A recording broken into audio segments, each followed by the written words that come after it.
பேர் பாலசுப்ரமணியம், கோவை மாவட்டங்க. நான் விவசாயி. எனக்குள்ள 4 ஏக்கர் தென்னை மரத்தில் 20 தென்னை மரங்களை தென்னையிலேருந்து கல்லும் பதநீரும் நீராக 3ஐயும் கட்டி விற்றுட்டுருக்கிறேன். என்னுடைய வருமானம் தினந்தோறும் ஒரு 400 ரூபா வருதுன்னா, நான் இயற்கை முறையில் விவசாயம் பண்ணுறதுனால அந்த காசை எடுத்து அப்படியே விவசாயம் பண்ணிகிட்ருக்கிறேன். இந்த நிலையில் தமிழக முதலமைச்சர் 3 ஆண்டு காலத்தில் உலகத்தை சுத்துறேன்னு சொல்லிட்டு இந்திய விவசாயிகளை பாழாக்கிட்டு இருக்கிறாருங்க. இந்த தென்னை காவல்துறை வைத்து துப்பாக்கியால் சுட்டு உங்களுக்கு கல்லால் அடித்து என்னுடைய தென்னை மரங்கள் பட்டு போயிடுச்சுங்க. 20க்கும் மேற்பட்ட தென்னை மரங்கள் இப்போ பட்டு போயிருக்குது. இந்த நிலையில் என்னுடைய வாழ்வாதாரம் ரொம்ப கேள்விக்குறியாக இருக்குது. இப்போ கடும் வறட்சி நிலவிட்டு இருக்கிற நேரத்தில் நிறைய விவசாயிகள் தென்னை மரத்துக்களை வெட்டிட்டு இருக்கிறாங்க. பொள்ளாச்சி ஏரியாவில் விறகுக்காக வித்துட்டு இருக்கிற இந்த சூழ்நிலையில் முதலமைச்சர் கோடை சுற்றுலான்னு சொல்லிட்டு கொடைக்கானல் போகிறதெல்லாம் எங்களை போன்ற விவசாயிகளுக்கு ரொம்ப பாதிப்பை ஏற்படுத்திட்டு இருக்குதுங்க. அதாவது ஒரு கிலோ எலுமிச்சம்பழம் 300 ரூபாய்க்கு விற்கிது. தேங்காய் பார்த்திங்கன்னா 200 கிராம் தான் வரும், 6 ரூபா 5 ரூபாய்க்கு தான் போயிட்டுருக்குது. இதனுடைய வாழ்வாதாரத்தை எல்லாம் பார்க்காத முதலமைச்சர் சுற்றுலா போகிறது எங்களை போல விவசாயிகள் கடுமையாக பாதிச்சுட்ருக்குறோம். இந்த எல்லாம் நாங்கள் 6 அடி வித்தியாசத்தில் கேரளாவில் கல் கட்டி அந்த மாநில அரசு விவசாயிகளை ரொம்ப ஊக்குவிச்சுட்டு இருக்கிறாங்க. இங்கே பார்த்தீங்கன்னா என் மேலே இப்போ இந்த மாதத்துலேயே 2 கேஸு.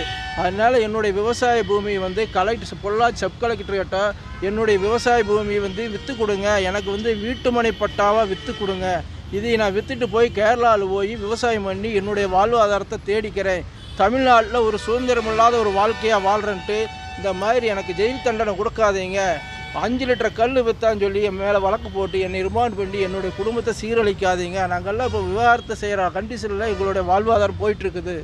ஆகவே தமிழக முதலமைச்சர் அவர்கள் 1/2 அடி வித்தியாசத்தில் கேரளாவில் போர்டு போட்டு கல் விற்றுட்டுருக்குறோம். அந்த எல்லாம் பார்க்காம எங்கள் மீது வழக்கு போட்டு காவல்துறையை வைத்து வடகொரிய ஆட்சி நடத்தி கொண்டிருக்கும் முதலமைச்சர் மீது நாங்கள் விவசாயிகள் வரும் தேர்தலில் கடுமையாக புறக்கணிப்போம். வடகொரிய ஆட்சி நடத்தும் ஸ்டாலினை முழுமையாக அகற்றுவோம் இந்த தமிழ்நாட்டிலிருந்து என்பதை மூலமாக தெரிவித்துக் கொள்கிறேன். இதே நான் இப்போ பீர் கம்பெனி இப்போ பார் ஓப்பன் பண்ணுற சொன்னால் மறுநாள் லைசன்ஸ் கொடுக்கும் தமிழக முதலமைச்சர் விவசாயிகள் மட்டும் ஏன் புறக்கணிக்கணும்? என்ன காரணம்? நாங்கள் என்ன உங்களுக்கு பாவம் செஞ்சோம் சொல்லுங்கள்.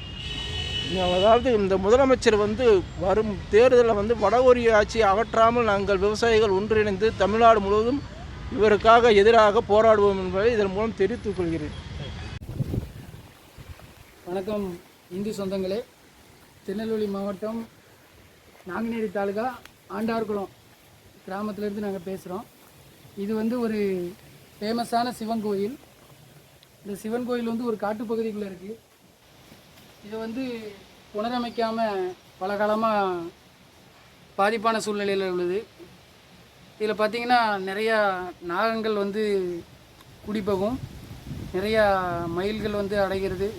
பல விசித்திரமான கோயில் இந்த கோயிலை புனரமைக்கிறதுக்கு நாங்கள் பல காலமாக ரெடி பண்ணிக்கிட்டு இருக்கோம்.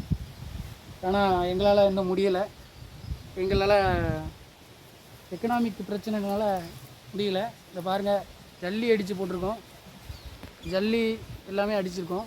மேலே சீட்டு பாருங்கள், மேலேருந்து பனங்காயாக விழுந்து சீட்டெலாம் நொறுங்குது. உங்களால் முடிஞ்சது 5 10 50 100 எவ்வளோ இருந்தாலும் சரி, நான் என்னுடைய ஜிபே நம்பர் சொல்கிறேன். இந்த நம்பருக்கு நீங்கள் கொடுத்து உதவுனீங்கன்னா இந்த சிவன் கோயிலை புனரமைக்கிறதுக்கு ஒரு உதவிகரமாக இருக்கும். என்னுடைய ஜிபே நம்பர் சொல்கிறேன். உங்களால் முடிஞ்சது 5 10 50 100 விருப்பம் உள்ளவங்க உதவி பண்ணுங்கள். 93 85 44 31 06 இந்த நம்பருக்கு உங்களால் முடிஞ்சது இந்த கோயிலை புனரமைக்கிறதுக்காக ஒரு இறை அருள் பெறுவதற்காக நீங்கள் உதவி பண்ணிங்கன்னா கொஞ்சம் நல்லாயிருக்கும். நன்றி.